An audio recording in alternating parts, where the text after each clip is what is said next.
lebih banyak lagi. Jadi senang bisa kerjasama dengan Mas Kimo karena apa ya? Karena kalau kerjasama dengan orang yang mau perfect juga, jadi nyambung kita. Karena kalau nggak yang terbaik dari kita, ngapain mau buat produk hanya sekedar mau buat film? Kalau saya ingin mutu film Indonesia ini terus kualitasnya kita bisa lebih baik lagi dan up our game, istilahnya gitu dari saya. Tapi sekali lagi syukur, terima kasih Mas Adi, selamat ya penulisannya. Ini yang adalah thank you ya, teamwork yang luar biasa. Mudah-mudahan tadi kita sama-sama puas dan karya kita semua di sini. Yang pasti all cast lawyer, thank you Rio, thank you to everyone, thank you semuanya, all the best, sukses. Ini drama horror pertama ya. Awalnya pasti kalian meragukan, aku bisa. Saya mereka mungkin meragukan, tapi Anda buktikan di sini, wah benar-benar lebih cocok drama thriller daripada komedi. Keren Anda lihat. Keren. Oh, baru kok lagi naikin drama lu komedi lah, itu lagi lebih parah.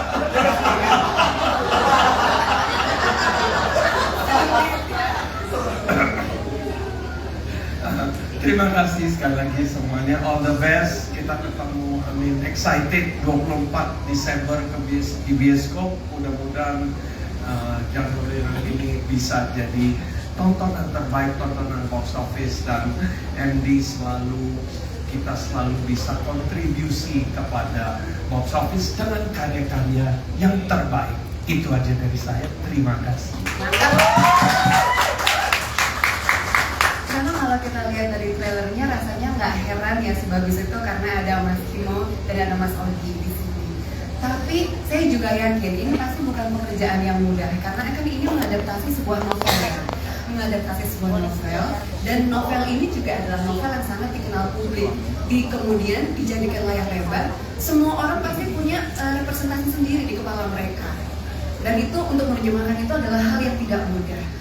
Boleh diceritakan nih, gimana dari para kreator, dari Mas Kimo dulu mungkin? Silakan. Terima kasih teman-teman. Semoga nanti tanggal 24 Desember kalian bisa nonton sesuatu yang benar-benar bikin seru banget. Karena dari ketawa-ketawa sekarang waktunya kita takut-takutan dong. Ya semoga bisa menutup akhir tahun dengan sesuatu yang sangat beda dan sangat seru gitu. Dan mungkin cerita prosesnya bisa dimulai dengan Ogi, gimana Ki tadi? Proses adaptasi novel Simple Man ini yang tidak simple ya. The exact opposite of simple, adalah proses yang menantang ya Kim, karena novelnya sendiri penuh kaya dengan lore dan mitologi dunianya Simple Man itu sendiri. Tantangan kita sebagai filmmakers adalah gimana bikin cerita yang bahkan yang belum baca novelnya, yang belum nonton Sewu Dino sekalipun itu bisa menikmati. That's our goal sih. So hopefully happy kan Kim ya?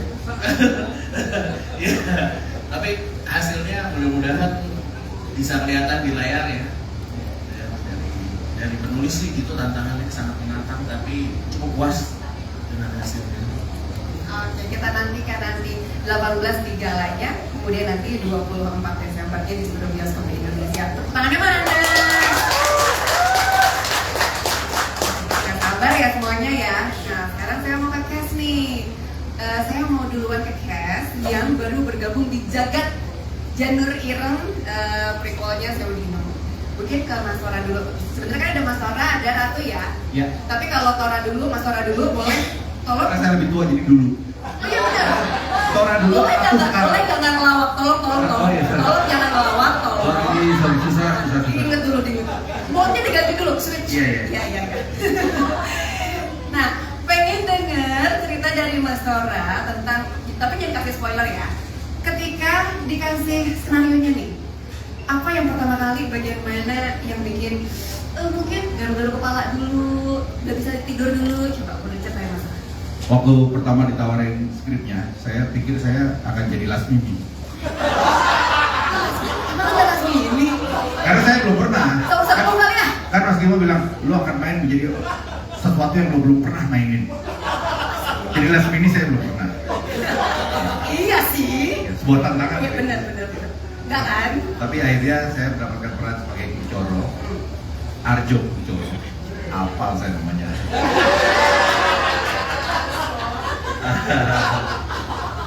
Ya apa? Kalau menurut saya sih memang peran yang saya mainkan di sini cukup berat dan menyakitkan. Berat karena waktu kami syuting itu kita pulang sore, pulangnya saya tetap nge-gym. Jadi badan saya berat.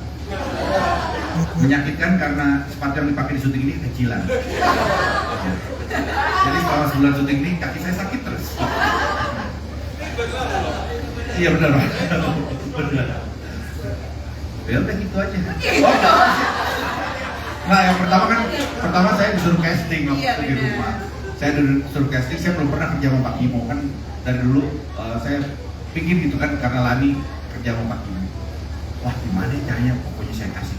Suruh casting satu, mau bikinin 4. Jadi beda-beda karakter nih. Saya mainnya beda-beda karakter. All out banget. Salah 4-4-nya. Tapi minimal saya udah nunjukin kalau saya mau berjuang. Iya.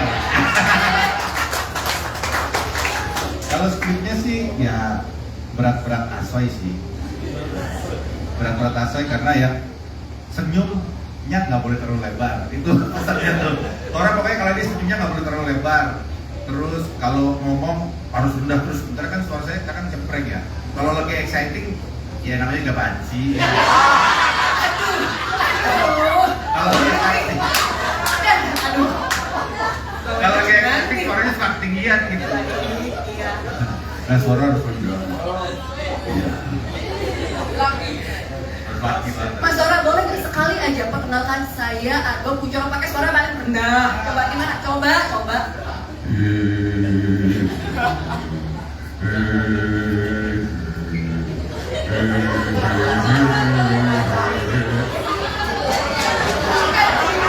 Sorry. Kebanyakan nonton TikTok. Apa? Halo, saya Arjo Kucoro. Merinding banget. Lagi. Antar bahasa lagi. Hujan. Takutnya hujan kan? Iya hujan. Iya. Benar, udah mendung. Iya. Diterusin nggak? Ratu dulu. Iya, gawat kalau diterusin apa? Ratu silakan. Iya, kalau menurut aku challenge-nya tuh ada banget pas aku ngeliat skripnya.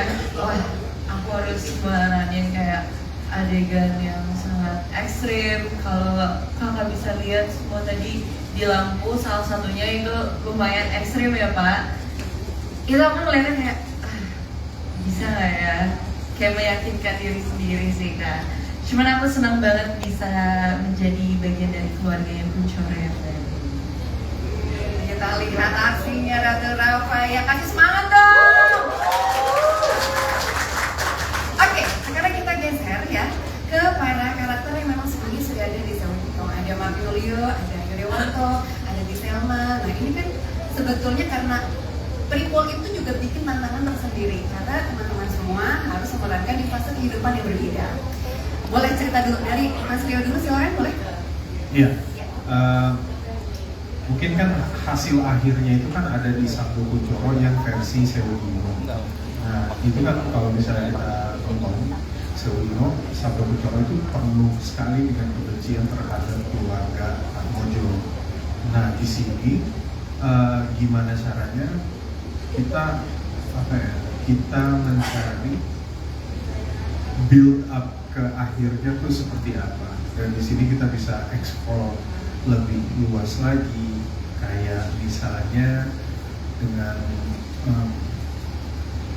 nemuin satu alasannya supaya marahnya Sabdo di Sewino dan bencinya Sabdo di Sewino terhadap keluarga Atmojo itu masuk akal. Jadi memang masalah yang harus ditimbulkan di Janur Ireng ini besar. Gitu sih. Iya, challenging juga. Givina boleh? Givina juga ada kan ya di Saudino kan? Ada alhamdulillah. Ada, ada. Takut lagi harus siap-siap nih. Ada dong. Ceritain dong. Iya ya, apa? Apa ya? Gimana caranya nge-setting semuanya kayak oke ini karakternya sama tapi di fase kehidupannya berbeda. Oh gitu. Jadi di sini tuh sebenarnya sebagai Erna, saya senangnya bisa jadi anak sekolahan lagi nih teman-teman. Masih cocok ya? Masih cocok ya, walaupun umur udah mau 30 ya. Jadi itu sih seneng banget ya. Jadi kalau misalnya teman-teman nonton Saudino kan Erna juga kan ada sangkut pautnya dengan Mas Abdo gitu. Terus sebenarnya tuh aku inget banget waktu itu Saudino sayang banyak yang tanya juga. Ini sebenarnya istri atau baru calon atau apa? Nah ini tuh kurang lebih nanti akan dijelaskan juga di film ini dan bener kayak kata Mas Rio, ini tuh film yang nge-build kenapa kita melakukan aksi sebesar itu di Saudino gitu dan semoga nanti teman-teman lumayan bisa memahami karakter kita ya. Kalau kita tuh sebenarnya bukan yang memulai ya. Ya itu sih. Baru aja kita mau tahu ya lebih jauh ya udah potong sampai situ aja biar nggak banyak karakternya. Takut. Terima kasih. Kita ke Mas Rio Dewanto. Pertanyaannya sama. Beruntungnya sih nggak perlu casting yang sekarang ya, jadi udah langsung dapat kan. Emang kalau disuruh casting lagi tuh kayak gimana sih kalau Mas Kimo suruh casting? Karena kan di Saudino saya udah ada, Iya, bener. jadi nggak perlu casting lagi. Cuma mungkin tantangannya yaitu untuk menarik balik bahwa biasanya kan kalau kita bermain sequel karakternya yang tumbuh, tapi ini kita harus kira-kira ketika tumbuh dia menjadi yang seperti di Saudino. Nah untuk menentukan titik awalnya itu seperti apa, jadi banyak diskusi juga sama Pak Kimo untuk menemukan motivasinya dia dan ditambah memang skenario-nya pun juga udah cukup kuat banget gitu secara cerita. Ditambah kalau kita baca bukunya memang itu sangat membantu lagi untuk kita mengenal karakternya seperti apa.